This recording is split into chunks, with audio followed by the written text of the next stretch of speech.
Welcome everyone, and welcome to the 9th day, really getting down to the business end of this workshop, the 9th day of the path of purification.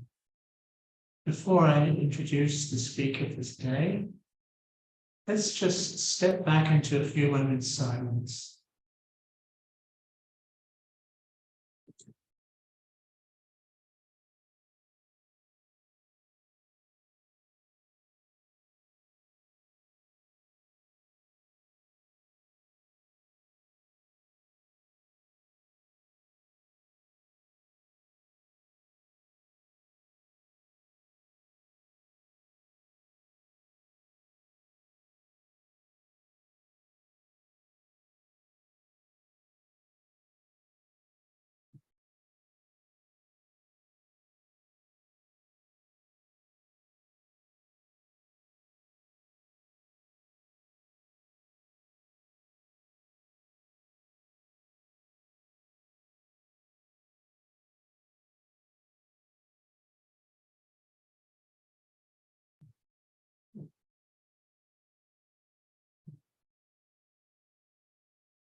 So very warm greetings to you all. Now, I'm very happy to have Dr. Shubhashree Savadamuthu joining us today. She's a very young, but very sincere allopathic physician who underwent an intense inner quest from her college days. Her initial medical practice made her yearn for a deeper and more joyful means of healing and a more joyful life itself. She studied physiology at AIMS, AIIMS, a well-known institute in New Delhi, but her heart told her to leave and search for a truer way of healing. And as her sadhana has deepened, she now aspires to synthesize healing and unconditional love. The subject of her session today is light in the corners for the path of purification. So very much looking forward to this. I'm sure you want to. Okay, so over to you, Suba. Thank you, James. Thank you for the kind words. So, yeah, it's an honor to be a part of NAMAH because it is the essence of NAMAH is something that I deeply resonate with. To bring in integral health as the essence of my life has always been the aspiration. And today's topic, light and corners, I think somehow also will touch upon integral health. I hope so. And I would be happy to see all of us on screen so that we can connect to each other. Namaste. Namaste to everyone.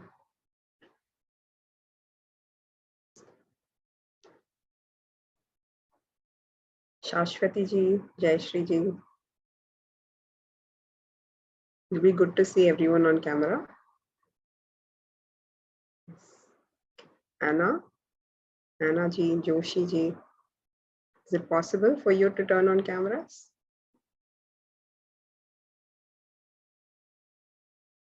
Okay. So I'm glad all of us are here, just to connect for a minute to the divine. We'll have a short prayer, and the prayer is about divine, you are my everything. So it's a song in Hindi/Sanskrit. So I'll just explain it once in English, then we can sing it together. So it is, you are my mother, you are my father, you are my friend, you are my relative, you are my all knowledge that has come to me, and you are all the wealth that I've ever been bestowed. You are every atom and you are everything. You are my dear Lord, you are divine.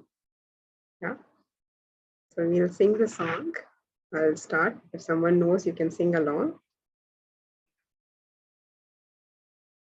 Tvameva Mata Cha Pita Tvameva Tvameva Bandhu Cha Sakha Tvameva Tvameva Vidya Dravinam Tvameva Tvameva Sarvam Mama Deva Deva Tvameva Sarvam Mama Deva Deva.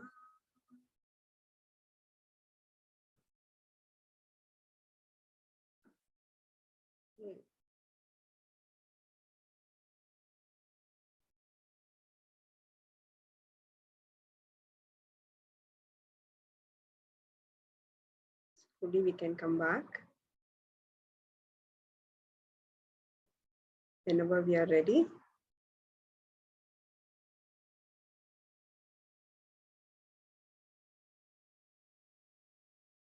I hope the screen is visible to all of you.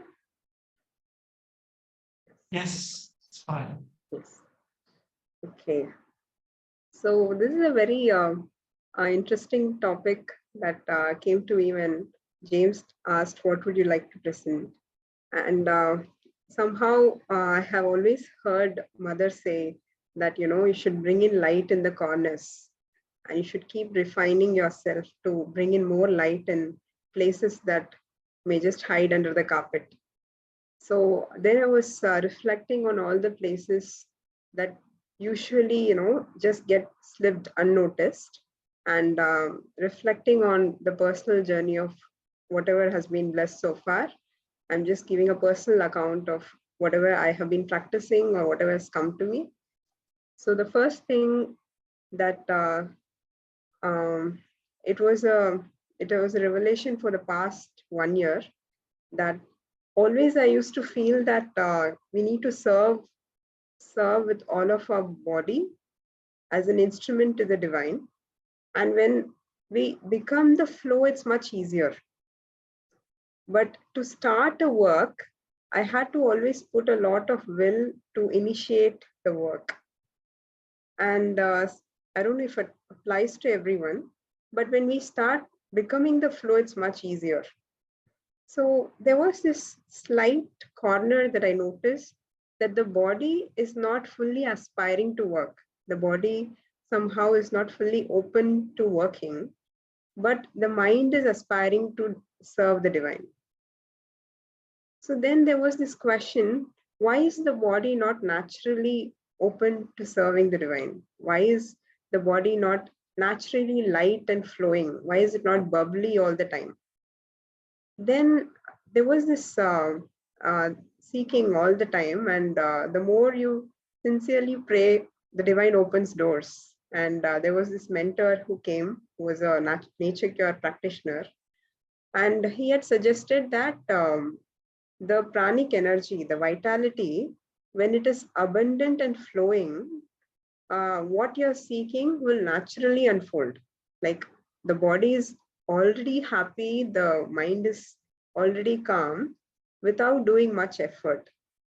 Now you're struggling a lot to quieten your mind, and you're struggling a lot to bring the flow in body, but you need not struggle this much. So he very casually commented that. Then I was surprised. Is that really true? Like, can that happen? And then he also suggested ways in which one can bring in that natural flow of prana, the vitality, to increase the life energy in us. So the very easy things that he suggested was, first, to always consume high pranic food, because I was having a healthy vegetarian balanced meal, but that was not having enough prana. It was having enough nutrition for the physical, but not enough subtle energy, which I was not noticing much. Like one bowl of salad was not enough for me. Then he had suggested vegetable juices, like instead of water, have vegetable juices. So this was a very unique way of looking at it, because it is not difficult. We need not change our diet routine. We need not change much of our habits. He simply asked to have vegetable juices throughout the day. Like whenever you are thirsty, just grind some 100 grams of vegetable, strain it and have it. And it was very easy for me to do that. So during the COVID time, there was an immense fatigue that happened after COVID, and I was not able to fully recover and get back to the flow. And he had suggested a very simple cluster beans. They call it gawar in Hindi. So the cluster beans he had suggested to have the juice of cluster beans throughout the day. And just in 2-3 days, I was able to see my energy recovered back. So it was my first experiential encounter with, the purification of the energy in the body. And then the body naturally started being more lighter, more enthusiastic at work. So this somehow also purified my choices of food, because somehow the mind mostly makes the choices. The body doesn't have much say in it. So now the body has experienced joy of being light and being flowing. So like the body is aspiring to serve, and waking up in the morning with energy was very different from other days. So somehow the body started choosing high pranic vegetable juices whenever it was hungry, whenever it needed.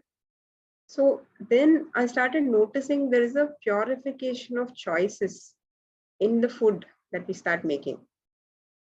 So that felt like a primary, a primary key for sadhana, because that helped in quietening the mind to a lot extent. Because some vegetables, then the more I dwelled into it, he had also suggested a proper, foundation called vegetable therapy, which is based in nature cure, that each vegetable can bring in a certain emotional harmony. So though I don't have much time to go into the depth of it, I can still give you some things that I've experienced. So the raw banana,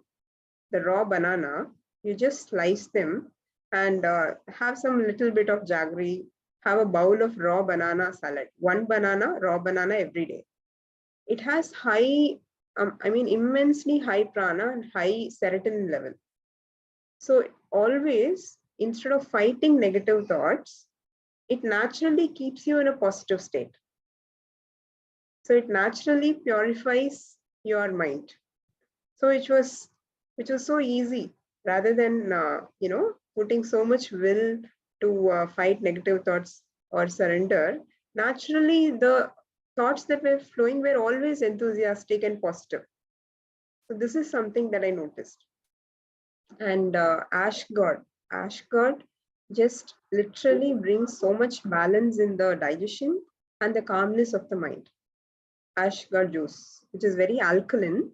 So the more we eat it, just like a juice, 100 to 200 grams of ashgard with the skin and the seeds, you grind it, you strain and drink. It gives you a lot of calmness of the mind. So the raw banana gives a lot of positive thoughts, and the ashgard calms the mind. Instead of rushing thoughts, it allows you to have a clarity in the mind. And many different vegetables are there, but not going into much details. Few other are cluster beans for energy. The cluster beans, or the gawar, which you call, it gives you immense dynamic energy for work. So these three alone can help a lot. Raw banana, cluster beans, and gawar, that ashgard. So these three alone, if we keep having every day, you can see the purification of choices of food happen. The purification of the energy in the body also happens. So you can have as much as 15 to 20 cluster beans in a day. And also you can have one full raw banana in a day. ashgar 200 grams. Yeah? And okay, all this is good. Now there is this, obviously we'll have a lot of energy discharge also, right? So to prevent that energy discharge, he had suggested to have a wet towel around the tummy, the solar plexus, which is the emotional center, the Manipura. He had suggested to put a wet towel around the tummy 1 hour before every meal. So though I was not able to do it all the time, since it was, while travel, while work, we can't do it. But this juice was much easier. So this I used to do it whenever I was feeling down.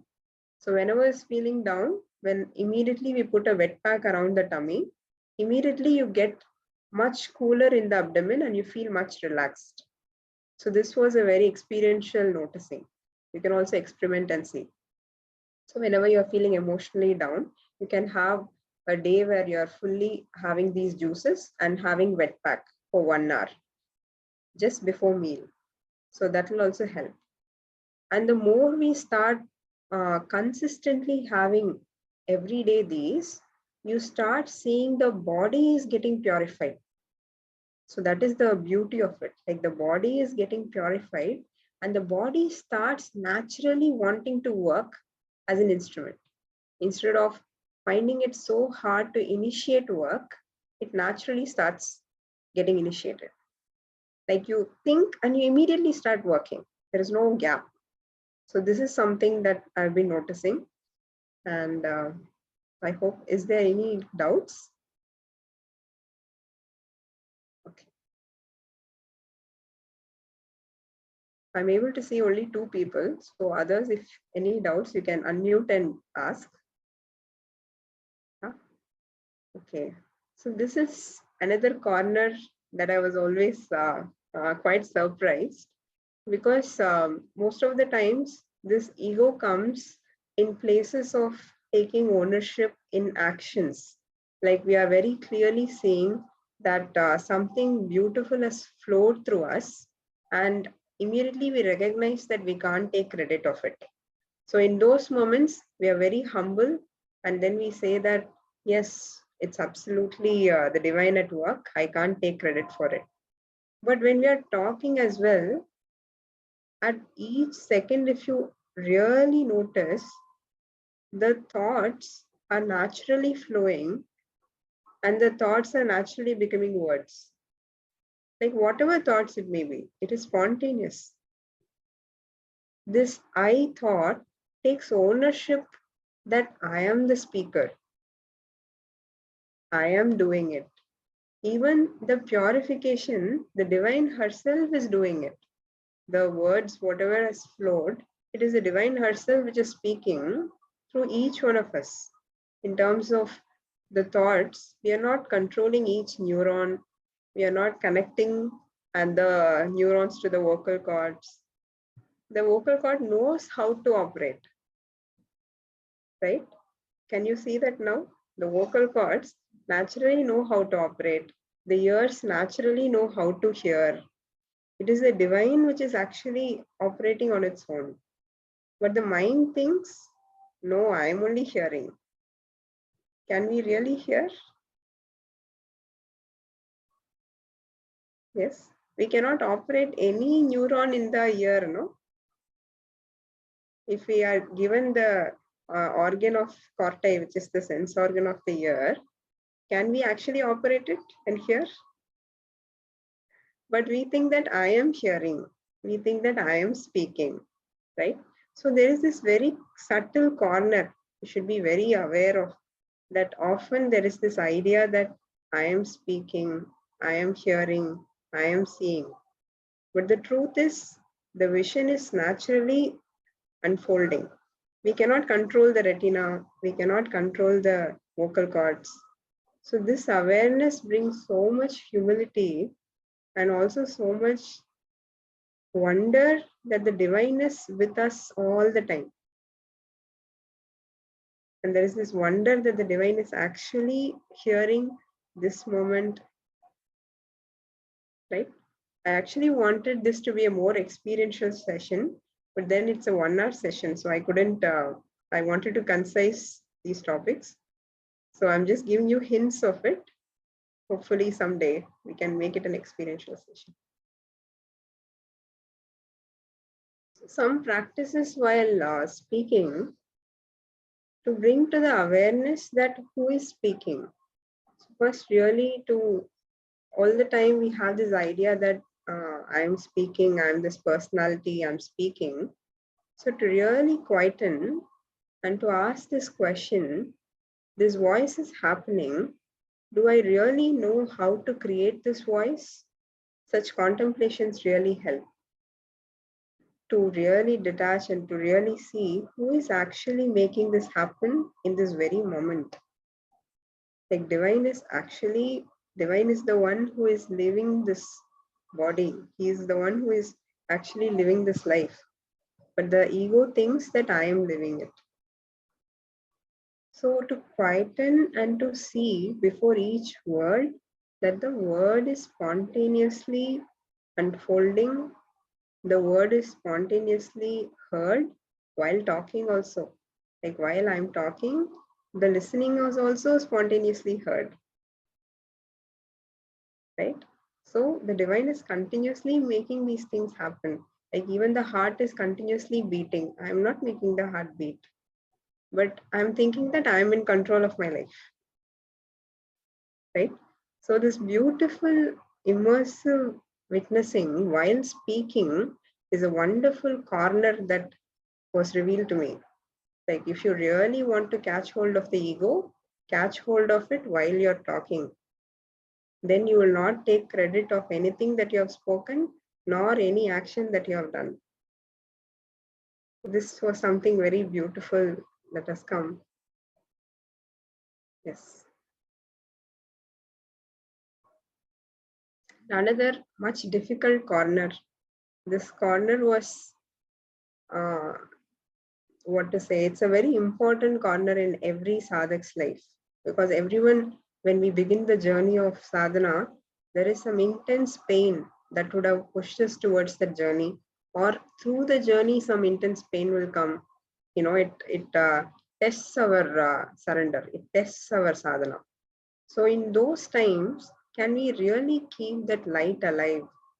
Can we really keep that faith alive? Right? So that is a very big challenge. And in those times, there's a question of why is this pain coming? Right? So the pain is actually a purification of the ego. So pain is actually a test to see whether is there any resistance in me that prevents opening to the divine fully. So there might be some parts in us which is not fully ready to open to the divine. So in those parts will suffer during a pain.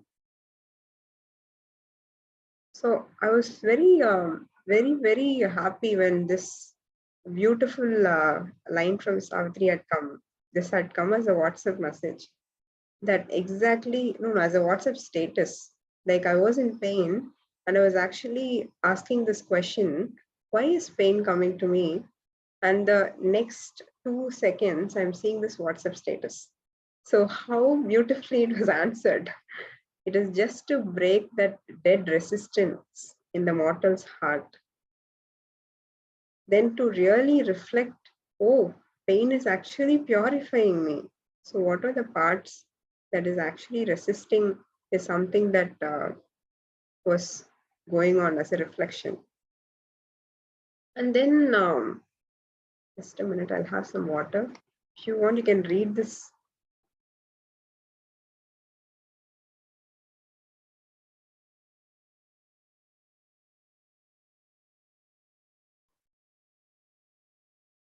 Okay. And also, if you also see, whenever there is pain, the purification happens in leaps and bounds. The amount of purification is not just once or twice. It happens in immense leaps and bounds, which may not happen during a very ordinary, happy, pleasurable day. Right? We may not actually progress that much when we are completely relaxed, or we are just having a every routine normal day. So it is important to use that opportunity whenever pain comes, to remember that here is the chance to purify ourselves and to progress in leaps and bounds. So it is our attitude that will help us to look at pain.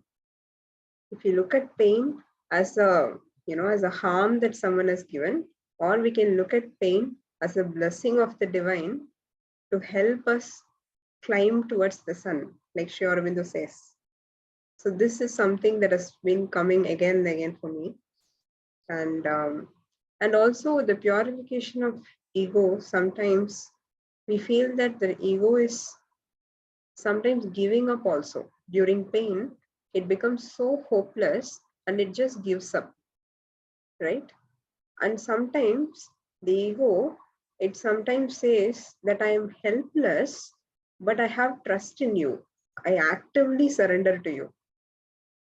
So there are two different things, both of which can happen, just to keep noticing what is happening with ourselves, whether we are passively giving up all our effort or we are actively surrendering all our effort, right? So this can also be a very good noticing to purify our ego.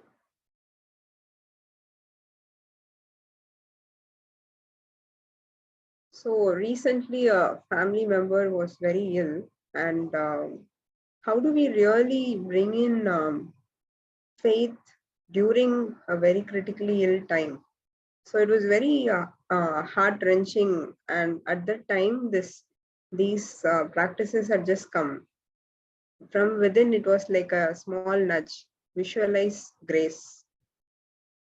Then just visualizing grace of light flowing all around that person.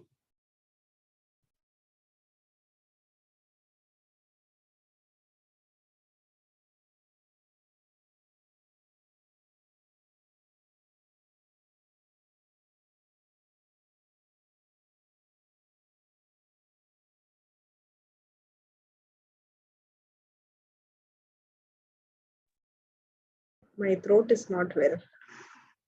Yeah. So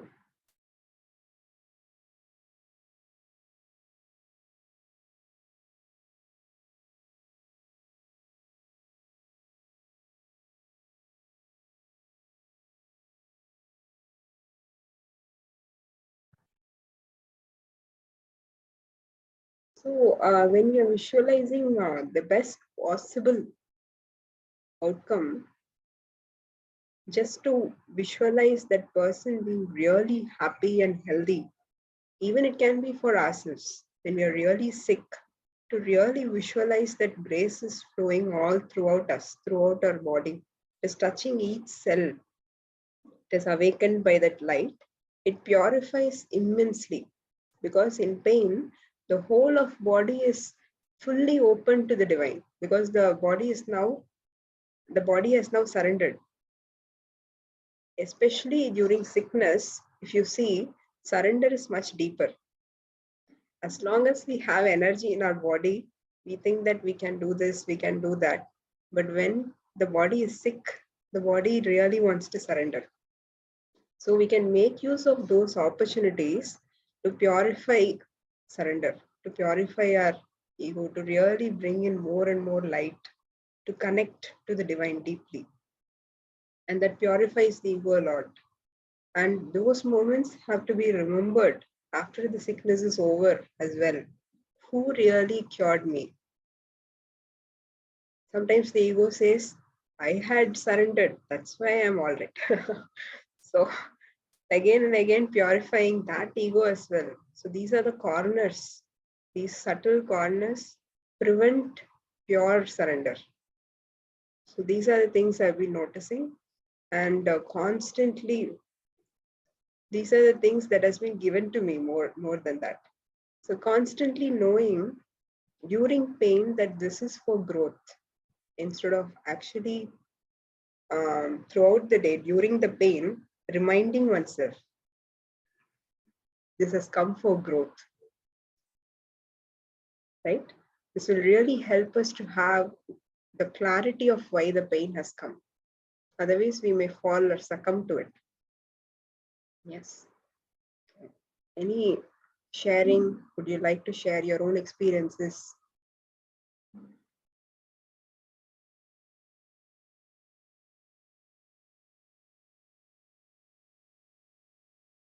Yes, Alison, please go ahead.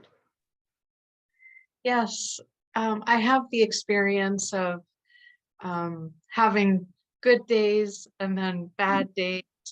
And for the past, I guess, 6 months, I have been realizing that when I begin to enter the suffering and the negative thinking, instead of allowing that to pull me down further, I realize, oh, this is a clue, a little red flag to teach me that I'm not that, and I transcend that. So I use them as little teaching opportunities for my growth, which I find helpful. So long as I don't forget. Sometimes I forget and I allow the negative thinking to linger a little while, which then it gets sticky and can pull you down even more. But if I remember soon enough, I can usually, by reminding myself that I'm not that, it can immediately dissolve, and I'm back in the way of being that I think is the most healthy. Thank you for sharing. I think it takes a lot of courage to look at that as an opportunity or a clue that that's not me. That takes that one leap of courage, right? So yeah. Yes. Thank you, Alison. Thank you. Anyone else wants to share? Anything so far? Like we have discussed about speech. What has been your experience? What has been your experience with the body?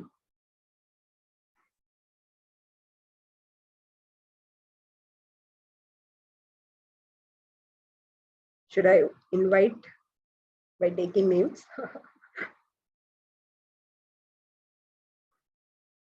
I invite Virami Sundari ma'am, if that's okay. I'm sorry, as of now, I have nothing to share. I'm just watching you, listening to you. Thank you. It's very interesting. And of course, it would be a lot of help for me to grow. Thank you. Thank you, ma'am. Thank you. Okay. If anyone else wants to share, or else we can move next. Okay.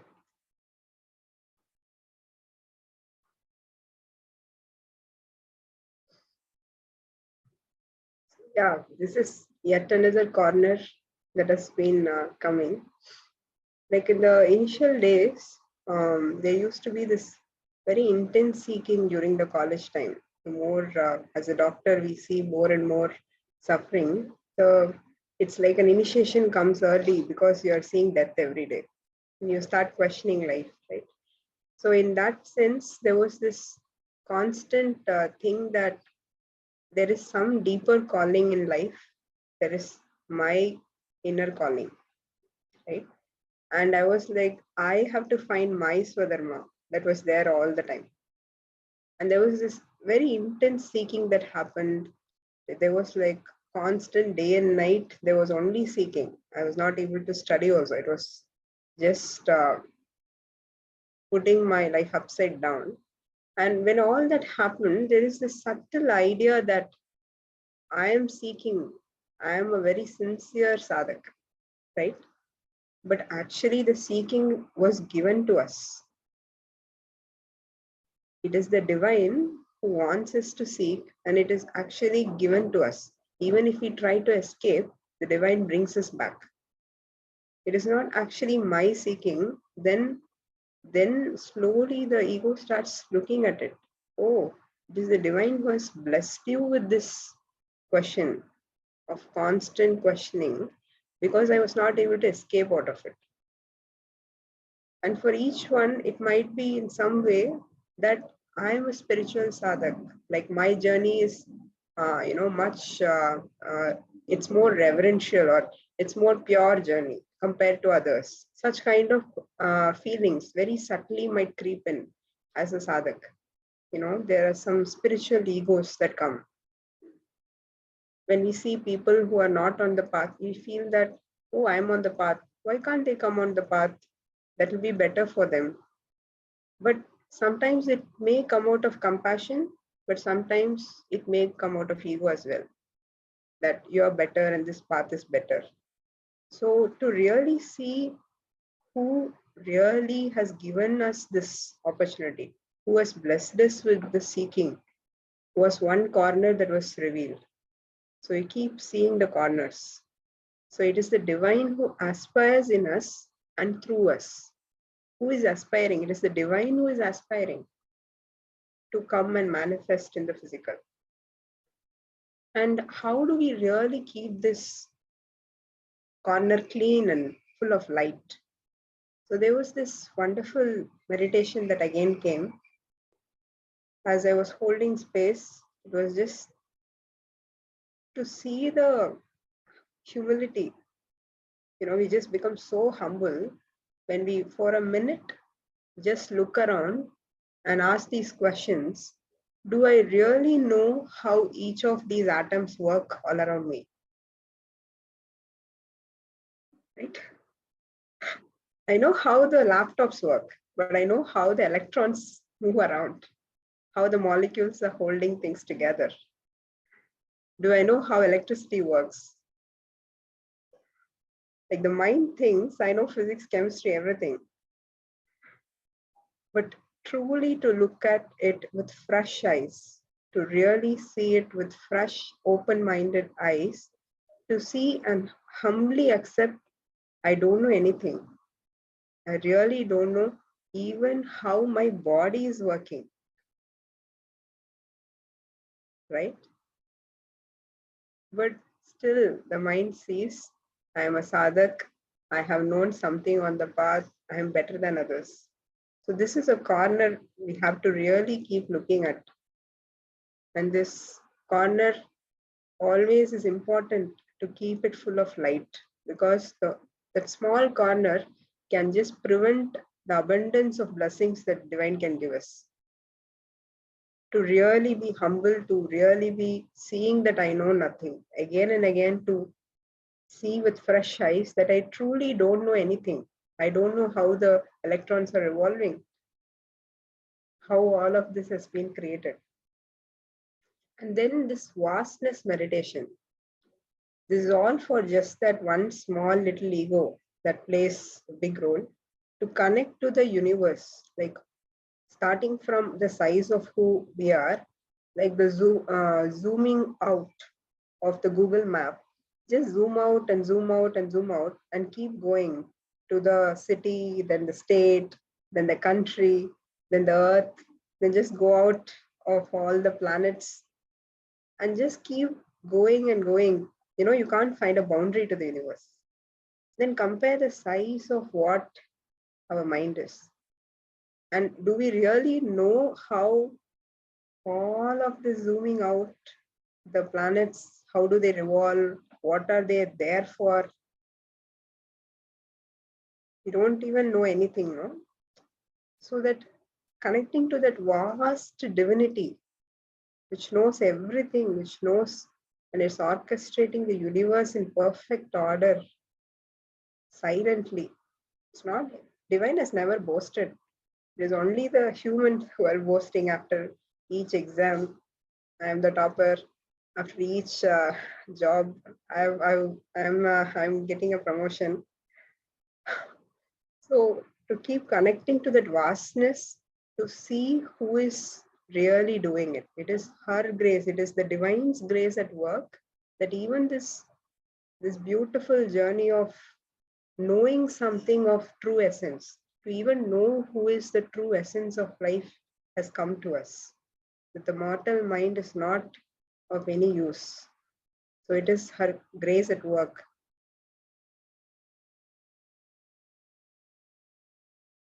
This is a very interesting corner that I would like to share. That sometimes we feel that now I can fully surrender and whatever work comes, I'll sincerely do it with surrender. And after some time, slowly the mind starts thinking, I want to do this work also as a perfect work that can be surrendered. Like now I'm surrendered, but now I have to make it a perfect surrender, right? Now it starts making it a project. Like now I have to do this also, that also, so many different things, and now it has deadlines. So the mind is again trying to make that another project instead of waiting for what the next action will come from silence. It plans new actions in the name of surrender. So this is a very beautiful corner that I've been noticing. The true work of the divine is heard only in silence, and the opportunity for us to work comes spontaneously. It is not the mind which can ever plan that I'm going to do this grandiose thing for the divine. It is still imperfect. Only the situations that spontaneously emerge, only the words that spontaneously emerge are acts of surrender. So in the name of being a karma yogi, the mind again plays this, again, a new role of spiritual doing. It is not being, it is rather spiritual doing.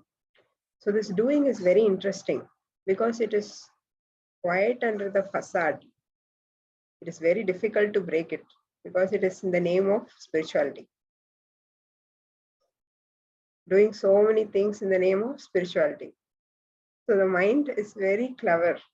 So this one corner is very interesting to see from what space am I starting to act, or from what space am I planning a project? Is it from silence or from an urgency? So if the mind is starting to act from urgency, even if it's a spiritual work, then that is from the ego. And if the mind is very anxious about how it will happen, even if it is a work for the divine, then again it is the ego. But if it is in silence and throughout the work, there is absolute fearlessness, absolute faith that it is the divine only acting. It is the divine only acting through the hands, acting through the mouth, acting through the legs, absolutely. And you know it in your heart, then that is pure being. So this is a very beautiful corner, and it's a very clever corner the mind can use to trick. And it needs a lot of,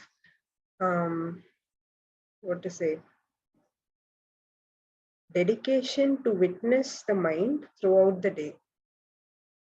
While at work, while getting up in the morning, while going to work, continuously witnessing inwardly to see, am I really calm? Is this work starting from a calmer place? So this action can also be much better if we witness very mundane activities like bathing, like eating. If witnessing is done during all the mundane activities that doesn't require the mind, then while working, it is easier to witness the mind. Because it's not easy directly to witness the mind. We have to witness mundane activities, and that will ground us and give that calm strength to witness this ego when it arises at work. So this is also very beautiful. It's more like all these sessions, the divine has orchestrated for showing me these are the ways. So there are ways that has come which I have never even thought before. So it's a blessing to even share these with all of us. Yeah.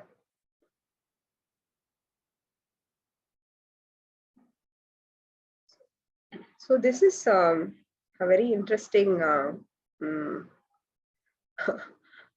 because all the time throughout the life, I've been always a perfectionist. Just a minute, I need some more water.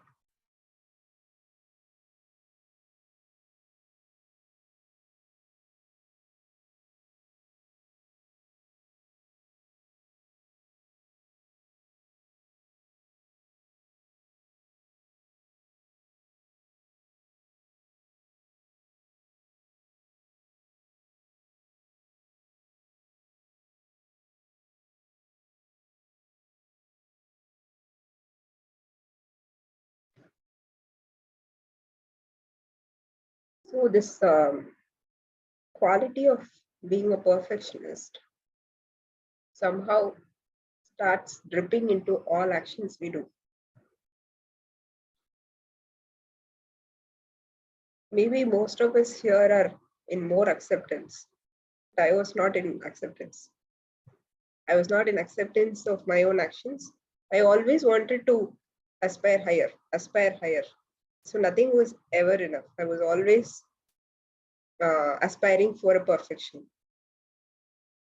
So I never knew that perfection naturally evolves. Like we need not aim for perfection, but perfection naturally comes is something that I never knew before integral yoga.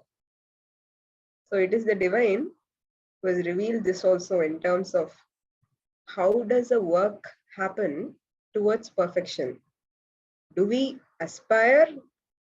Do we aim for perfection? Or can we just aspire to be with the work with full loving presence?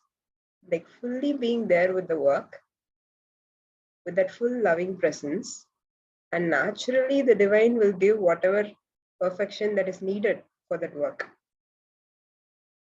And whatever comes out is the perfection for that moment. Because the mind always has an exaggerated idea of perfection, is it not? Like it never suffices. The perfection is never sufficient. So this one corner is again very beautiful. Like while being in a action, again reminding ourselves, my purpose is to just be in it fully with loving presence. That is my purpose. And then whatever has to happen, let it happen. So instead of feeling that my purpose is to have a perfect outcome, just again and again reminding that I purify my purpose. I'm purifying my purpose, that I am always trying to be that loving presence. That is the purification of one's purpose. Because for the last 5 years, this question of what is my Swadharma has been troubling me a lot. Like I can't even explain how much.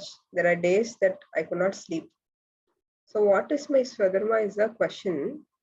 And the more and more the journey is happening, the more and more it's just becoming clear that places of, I used to always think that the divine is going to give me a vision in silence, that he is going to show me exactly what's my Swadharma, like structured, he's going to give out a plan, like this is your life's calling, all that. Maybe it may happen to some people, but it did not happen to me. So now what is the Swadharma?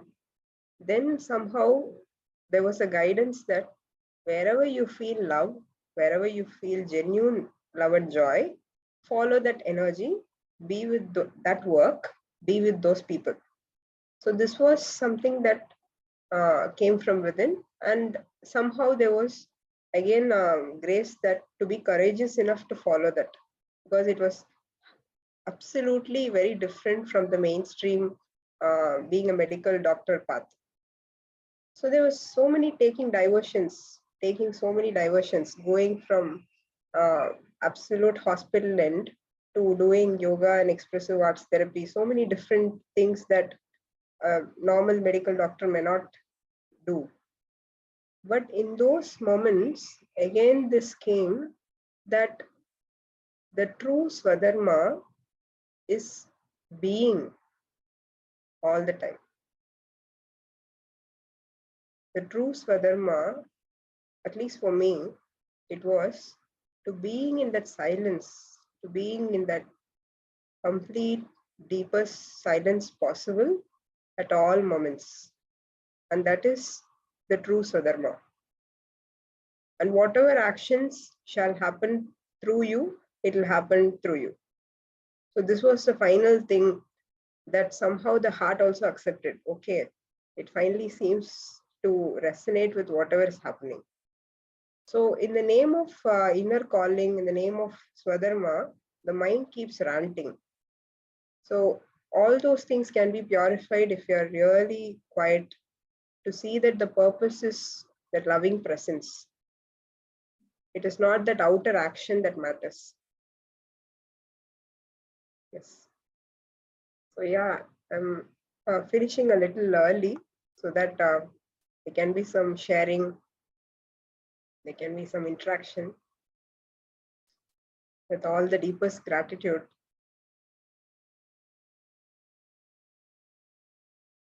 Thank you so much for patiently listening. Thank you so much. Thank you, Shubhashree. Very Thank nice. you, James. Yeah. So does anyone want to ask a question or make a comment or something? Very gentle, beautiful session. Thank you. Thank you, James. Thank you. And you can share what touched you. You can share from your own. Alison wants to speak again, yeah? Yes, Alison, please. I'm going through a experience with my work. I'm a registered nurse in Canada. And so we have the traditional way of looking after patients with medication and surgery and very limited what are called alternative therapies. Anyway, I'm going through this process right now where my ego is very dissatisfied with the work, but I'm taking it as an opportunity to, as you described, be a loving presence and take that as the foundation for my work, and all the other stuff that I have to do doesn't really matter. I think the foundation is to offer love, compassion to the people I work with and the patients, although my role is a little bit different now. And it has been very helpful for me to feel like I'm making a difference in a way that I think people notice, and it touches them in a way that they're not used to in our health system. But now I'm faced with this dilemma. What do I do? Should I change my practice altogether and begin offering different services to people, or should I just stay within the system that I don't like, my ego doesn't like, but I have discovered a way to make it effective. So I think that's a choice I'll be making, but I'm relying on the divine to illuminate my path for me, and I just take it every day, one day at a time. But I appreciate hearing your experience with your career as a physician and some of the thinking that you went through as you identified your role, your purpose. So thank you for sharing that. Thank you, Alison. I'm very glad you found a way to be that loving presence, because it's very tough and challenging. It's like Kurukshetra, the battlefield, out there. And Yeah. There's so much suffering, and the health system right now in Canada is not in good shape. Lots of challenges. And so most people are focused on money, resources, cutbacks. And I just want to focus on love and supporting people through that process. yeah, and it's good always to stay in touch with the community that always keeps you alive in this loving presence, because you should never feel alone when you're out there, right? Yeah, but I do appreciate having opportunities like this, for sure. Thank you. Thank you, Alison. Yes, Maha. It's a beautiful session. Really, these are the hidden corners that you were spotting light on. So one of the things that touched me also, I feel I have an obstacle speaking, and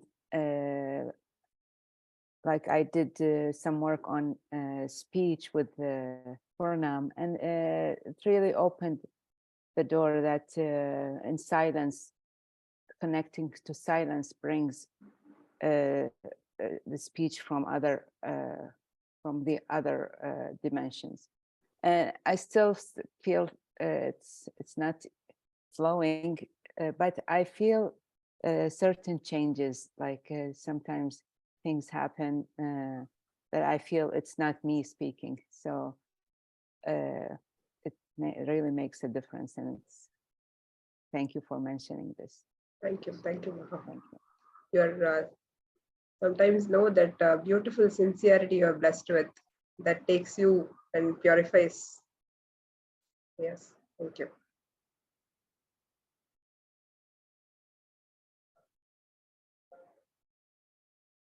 Someone wants to share?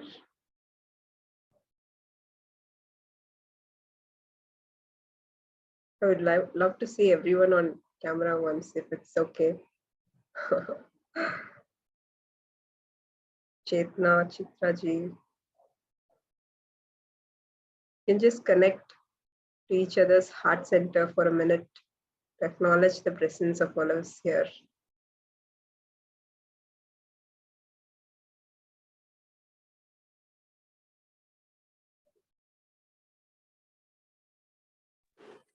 Thank you so much, Shubhashree ji.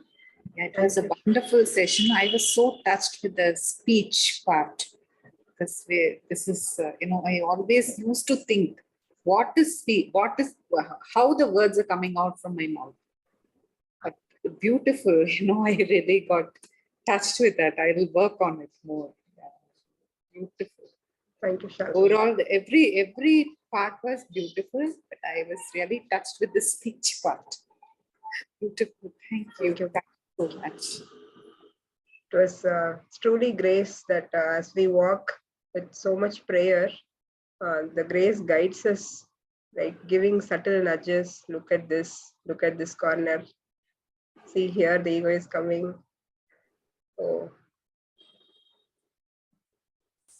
And one more request, if you can share with this vegetables juices, if there any website you can share, so that it will be useful. Sure. Thank you. Thank you so much. Are you from Tamil Nadu? Yes. Okay. So the mentor who helped me was a Tamil person. He's having a channel. I can share that link. Yes. Yeah, please do so. Thank you. Okay, thank you so much, all of you. I would like to just connect with each other. You can just connect to each other's eyes. Just acknowledge all of us in the room. everyone is this pure consciousness has come. You can send a heart on the screen. You can all take a Love, group a picture. loving presence. Yes, Thank you so much. you can all send a heart.